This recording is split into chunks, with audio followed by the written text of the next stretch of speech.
समर्पण ग्रंथमाला है, मेरा आज़माया सहारा। गुरुवाणी की मधुर धारा बहती जाए मन को निखारा।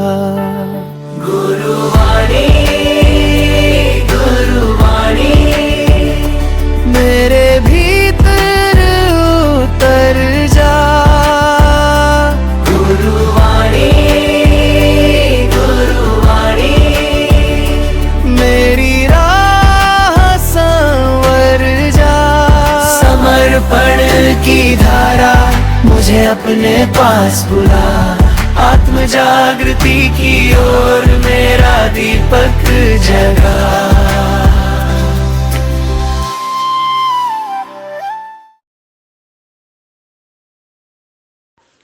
अभी सब मिलकर गुरु आवाहन करेंगे। गुरुर्ब्रह्मा गुरुर्विष्णु गुरुर्देवो महेश्वरा। गुरु साक्षात् परब्रह्म तस्मै श्री गुरुवे नमः। जय बाबा स्वामी। आज का ग्रंथ पठन शुरू करते हैं। गुरु आवाहन करेंगे। प्रथम ग्रंथ आध्यात्मिक सत्य। अपने 45 दिवसीय गहन ध्यान अनुष्ठान के दौरान सद्गुरु श्री शिवकृपानंद स्वामी जी द्वारा साधकों के लिए दिए गए दिव्य संदेश। सत्र पहला, परमात्मा सर्वत्र है। पृष्ठ क्रमांक 16। जिसने देखा है वह उसी का बनाया गया रूप है, क्योंकि उस रूप को परमात्मा उसने मान रखा था। इसीलिए जो माध्यम परमात्मामय हो गया और हमें भी वे परमात्मा से प्रतीत हुए, लेकिन उन माध्यमों ने भी कभी नहीं कहा कि मैं परमात्मा हूँ, क्योंकि वे सत्य जानते थे कि परमात्मा एक सर्वत्र शक्ति है। एक व्यक्ति कभी परमात्मा नहीं हो सकती है।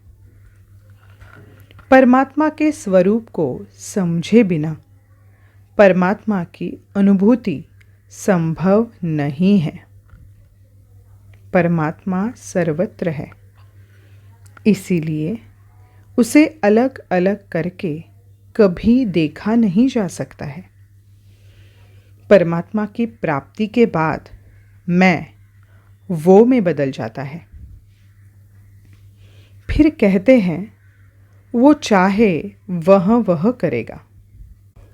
सारी जीवन यात्रा ही मैं से वो तक की है। एक बार वो का जीवन में प्रवेश हो जाए, जीवन आनंदमय हो जाता है। मनुष्य सुख और दुख से परे हो जाता है। सुख मिले उसकी कृपा से, दुख मिले तो भी उसी की कृपा से। जीवन में मैं विदा हो जाता है और एक साक्षी भाव आ जाता है। जब मनुष्य के प्रयत्न असफल हो जाते हैं और मैं का अहंकार टूट जाता है, तब उसे उस परम पिता परमेश्वर की याद आती है और फिर मनुष्य उस परमेश्वर के किसी न किसी माध्यम के सामने नतमस्तक होता है। यानी छप्पर लगे फटने और प्रसाद लगे बटने वाली स्थिति हो जाती है। यानी परमेश्वर को केवल संकट के समय ही याद किया जाता है। संकट के कारण ही क्यों न हो, मनुष्य थोड़े से समय के लिए मैं से वो तक पहुंच जाता है। परमात्मा के सत्य स्वरूप को जानना हो तो उस तक पहुंचने में आसानी होगी। परमात्मा आस्तिक व नास्तिक दोनों के लिए समान होता है, क्योंकि वह करुणा का सागर है। वह किसी के लिए कम या ज़्यादा नहीं हो सकता है। वह प्रत्येक मनुष्य मात्र में बसता है, प्रत्येक प्राणी में बसता है। हमारे भीतर का परमात्मा हमारे सबसे करीब होता है। उस तक पहुंचना सबसे सरल होता है। हम पास के परमात्मा को छोड़कर बाहर के परमात्मा की खोज में समय बर्बाद करते हैं।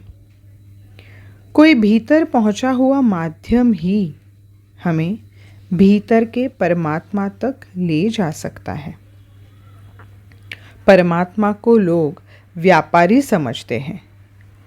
तूने मेरा यह काम किया तो मैं तुझे यह प्रसाद चढ़ाऊंगा। अरे सब कुछ उसी का है, तो उसे क्या चढ़ाएगा। शरीर एक वाहन है जिससे परमात्मा तक मनुष्यों को पहुंचना है। परमात्मा एक मंजिल है।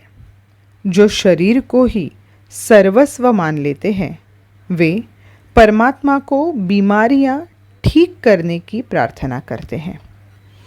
जो भौतिक जगत को ही सर्वस्व मानते हैं वे भौतिक जगत की वस्तुएं परमात्मा से मांगते रहते हैं। भौतिक वस्तुएं मांगकर हम अपने आप को भौतिकता में लिप्त कर रहे हैं। यह मांग कभी समाप्त ही नहीं होगी। परमात्मा को सदैव उसका सानिध्य मांगना चाहिए, सदैव उसकी कृपा मांगनी चाहिए, सदैव करुणा मांगनी चाहिए। परमात्मा सदैव उसके अनुसार बदलते रहते हैं।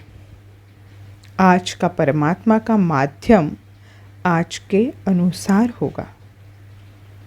अगर आप वर्तमान में रहते हो तो ही आपको वर्तमान समय का परमात्मा का माध्यम मिलेगा और उस माध्यम को तुम जान पाओगे। परमात्मा किसी न किसी रूप में विश्व में प्रकट होते ही रहते हैं। बस हमें उसे पहचानते आना चाहिए। वर्तमान समय का परमात्मा का माध्यम वह माध्यम है जो अपने भीतर के परमात्मा को जागृत कर देगा और फिर हम पाएंगे परमात्मा तो मेरे भीतर ही है। जब हमारे भीतर का परमात्मा जागृत होगा तो उसके प्रकाश में विश्व का सारा ज्ञान आ जाएगा। फिर परमात्मा की वह अनुभूति होगी जो आज तक कभी भी नहीं हुई थी। परमात्मा की अनुभूति हो जाने के बाद सारी खोज समाप्त हो जाएगी और चित्त भीतर की ओर जाना शुरू हो जाएगा। भीतर और भीतर और भीतर। इसके लिए आवश्यक है एक भीतर पहुंचा हुआ ऐसा माध्यम जो हमें भीतर की यात्रा शुरू करा सके, जो स्वयं भीतर की यात्रा कर चुका हो। परमात्मा मानना आत्मा की उच्च स्थिति है। यह हृदय का शुद्ध पवित्र भाव है जो हमें पवित्र कराता है। यह मानना हृदय से हो सकता है। यह मानने वाला माध्यम हमारे जितना करीब होगा उतने ही हम परमात्मा के करीब होंगे। मैंने जीवन में मेरे सद्गुरु को ही परमात्मा माना, इसीलिए मैं एक छोटे से जीवन में ही परमात्मा के इतने करीब पहुंच सका। कि परमात्मा की खोज ही समाप्त हो गई और आत्म समाधान प्राप्त हो गया कि मैंने परमात्मा को पा लिया है। प्रकृति का अपना एक चक्र चलता रहता है और इसी के अधीन एक नया पत्ता फूटता है, बड़ा होता है, विकसित होता है, पीला होता है, पकता है, फिर गिरता है, गिरकर खाद बन जाता है। फिर उसे खाद से उस पेड़ को ऊर्जा मिलती है। फिर एक नया पत्ता उस झाड़ पर उगता है। इस प्रकार का मनुष्य का जीवन है। एक छोटे से बच्चे के रूप में पैदा होता है, बालक बनता है, बालक से युवक बनता है, युवक संपूर्ण है और बाद में मनुष्य बनता है, फिर मर जाता है और फिर से नया जन्म लेता है और किसी न किसी देश में और किसी धर्म में और किसी जाति में और किसी भाषा में, यानी प्रत्येक जन्म के समय आसपास का सब माहौल बदलते ही रहता है। इस माहौल में शाश्वत कुछ भी नहीं है, लेकिन वह इस माहौल में ही पकड़ कर रहते हैं, जबकि यह सब माहौल शाश्वत नहीं है। मनुष्य योनि परमात्मा ने दी हुई सर्वश्रेष्ठ योनि है, क्योंकि यही वह योनि है जिस योनि में प्रकृति से समरस होकर मोक्ष प्राप्ति संभव है। इस प्रकृति के चक्र को चलाने वाली शक्ति परमात्मा है और परमात्मा सर्वत्र विद्यमान है। यह परमात्मा का रहस्य मनुष्य समझ नहीं पाता है। परमात्मा का एहसास मनुष्य को सामूहिकता में ही होता है, क्योंकि सामूहिकता में परमात्मा की शक्ति के स्पंदन बढ़ जाते हैं। मनुष्य की अनुभूति की संवेदनाएं कम होती है, क्योंकि प्रायः वह किसी न किसी विचार पर, किसी न किसी विषय पर विचार करते रहता है और यह मनुष्य के द्वारा किया गया विचार मनुष्य को प्रकृति से अलग कर देता है। इसीलिए प्रकृति में छुपे हुए परमात्मा के स्पंदन को वह महसूस नहीं कर पाता है और जब प्रकृति में स्पंदन सामूहिकता में बड़े स्तर पर होते हैं तो भी वह उस स्पंदन को महसूस नहीं कर पाता। बस उसे उन स्पंदनों के सानिध्य में अच्छा लगता है और वह बार बार जाने अनजाने में उस स्पंदनों की ओर खींचा चला आता है। इसीलिए प्रायः पहाड़ के सानिध्य में चला जाएगा, क्योंकि वहाँ पहाड़ पर पत्थरों के रूप में सामूहिकता है और उस सामूहिकता के स्पंदन उसे अच्छे लगते हैं। कभी वह समुद्र किनारे पर चला जाएगा, क्योंकि समुद्र में भी लाखों पानी के कण सामूहिकता में हैं और पानी के कणों में स्पंदन मनुष्य को आकर्षित करते हैं और इस प्रकार से मनुष्य जाने अनजाने में प्रकृति के सानिध्य में चला जाता है। उसे वहाँ अच्छा लगता है।